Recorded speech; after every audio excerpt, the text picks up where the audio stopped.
Hello guys, Kuya Alan again here. Okay, dito naman tayo sa second part ng aming Mekong Delta Tour.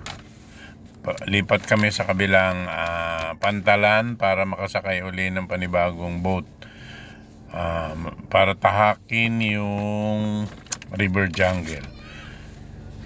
Okay guys, ingat kayo doon sa magtutur dito kasi kailangan bago kayo pumunta sa mga ganitong places makapagpahid kayo ng mga insect repellent kasi madami daw lamok dito.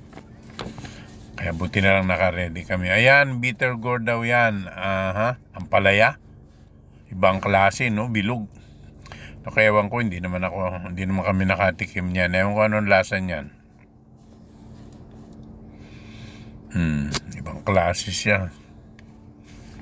Yan, marami din sila ritong mga pananim yan at saka may mga bulaklak. Hindi ko alam kung ano ibang mga pananim nila. Ito ang mga residente dito sa island na to. Meron din silang mga livelihood dito, mga pinagkakakitaan nila. Pero lahat ng yan dinadala rin nila sa bayan para doon ibenta. Pero nabibili rin yan dito ng mga turista, yung mga nagpupunta rito at mga dumadayo rito. Okay, ayan, sakay naman tayo dito sa maliit na boat, maliit na bangka. 3 hanggang 4 lang ang sakay ng bawat bangka. Kaya yung ibang kasama namin nandun, ibang bangka naman sila. Ayan. Okay, ingat-ingat guys. Ayan, sagwan lang ito. Ayan, tinatak na namin ang kanilang Nipa Jungle River. Sana lang walang buhaya rito. Ayan, malalaki ang nipa dito. Ewan ko kung ina-harvest nila yung mga ano niyan, yung mismong dahon niyan. Pero ang daming bunga ng nipa, hindi nila ginagalaw. Ang sabi ng guide, hindi daw nila kinakain dito yan kasi hindi daw masarap. Ewan ko bakit sa Palawan, napakasarap niyan. Kaya madalas, pag merong ready ng kainin, nawawala agad. Nakaharvest agad dito. Ayan, halos lahat merong bunga hindi nila hinaharvest. Ang guide may explanation tungkol dito sa tubig dito na bakit siya kulay brown. Pero malinis daw yan. Ewan ko, may sinasabi siya tungkol sa salinity nung tubig. Ewan, hindi ko na masyadong naintindi kasi nalilibang ako ang kapapanood ng paligid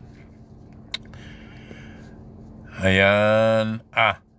Dito pala parang it's a must na magbigay ka ng tip sa mga, ayan, katulad yan sa mga bankero, sa mga staff. 10,000 dong, 20,000 dong, okay na yun. Okay na daw yun. Pero 20,000 dong, Diyos ko, parang 20 pesos. 50 pesos lang ata yun. Kaya pag medyo malaki-laki yan, siguro mga 50,000, pwede na. Ayan, meron kami mga kasalubong. May mga turista kaming mga nakakasalubong din.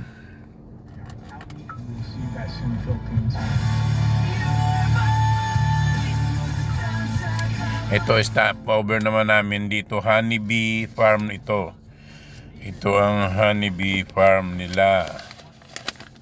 Yan, ipinipresent nila, pinapatikim yung honeybee na may mga lemon, may mga para syempre, para makabili ka. Pero nakabili kami kasi ang honeybee dito, pure talaga. Puro talaga siya. Di tulad ng sa Tagaytay at dito sa atin, naku po, pag matagal na, nagiging asukal. Ayan, masarap.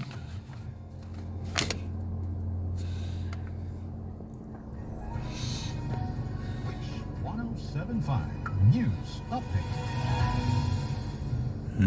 Ayan, marami siyang mga nilalagay para ipahati ata yan. Tea na nilalagyan ng honey. Ayan, bee pollen daw yan. Ano yan? Malaking industry sa kanila ito. Kaya yan, pinapatikim nila mismo yung honey from dun sa pinanggalingan niya mismo. Ayan, dun sa tataniman o pinagpatubuan nila. Ayan. Pwede mong tikman.